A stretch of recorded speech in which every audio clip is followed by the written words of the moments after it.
to the beta 1.6.4 patch notes. Quick overview. So the 1.6.3 wasn't actually a long patch cycle. It came out with this one pretty quickly. So let's go continue into 1.4, 1.6.4. For single player, they added a bunch of crash fixes, which is totally fine. Nothing too crazy here. Performance, obviously, battle and siege optimizations, fixed many and related spikes.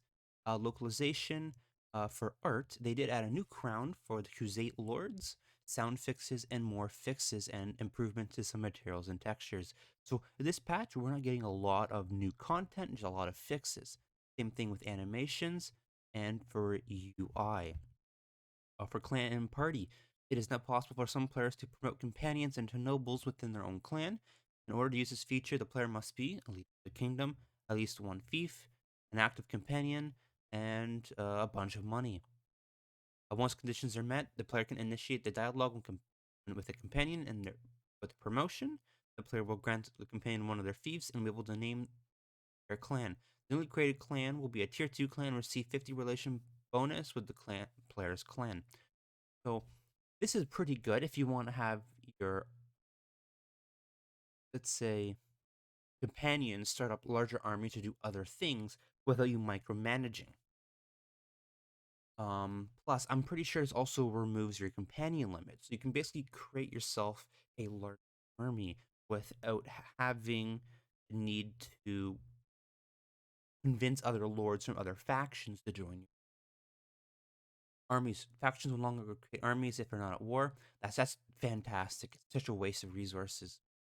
Bug fixes and more bug fixes.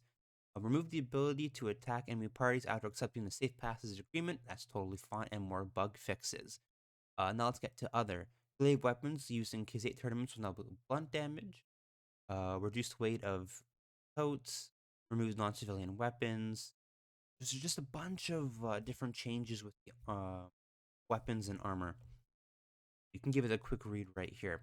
Multiplayer, for those who play multiplayer. For performance, improved multi-core performance for missile physics. So when you have a large army of crossbows or archers, your game shouldn't lag if you have constant volleys. For combat, ballista improvements increased fire rate, flying curvature, added a sight, improved AI usage, minor animation tweaks, and connected the ballista bolt to the center of mass.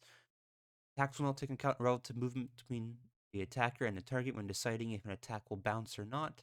A system approximating local security now has been implemented, and more bug fixes and very minor modding changes. So overall, for this patch, it is a smaller patch, just more focused on bugs. Added very little amount of new content, which is the art and the addition of creating your own lords within your own kingdom without recruiting. Over that, this is a very small patch, which I hope doesn't break a lot of the mods on 1.6. Better than that, stay tuned and enjoy.